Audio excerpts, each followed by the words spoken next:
Bwana Yesu asifiwe, watu wa Mungu. Mungu akubariki sana, mtu wa Mungu. Ni siku nyingine tumeweza kukutana. Naitwa Prophet Madaraka na hii ni Prophet Madaraka.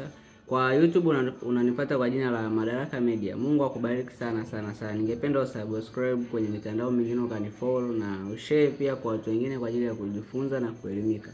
Mungu akubariki sana. Leo ningependa tuangalie juu ya vijana katika imani tulionayo kwenye upande wa maombi.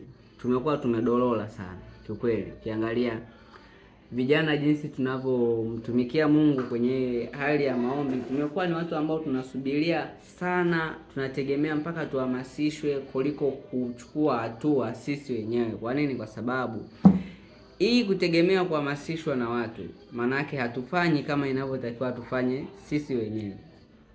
Kwa nini? Kwa sababu Mungu anakuhitaji ujitoe wewe kwanza. Usitegemee watu wakuhamasishe kwenda kwa Mungu.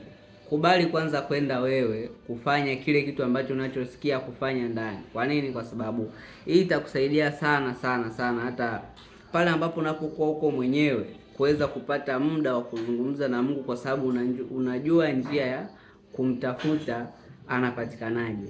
Ukisubiria mpaka wazazi wazee wa kuhamasishe kwenye kanisa, hii ni mbaya sana kwa Wakristo. Hebu ningependa tubadilike kwa upande wa vijana.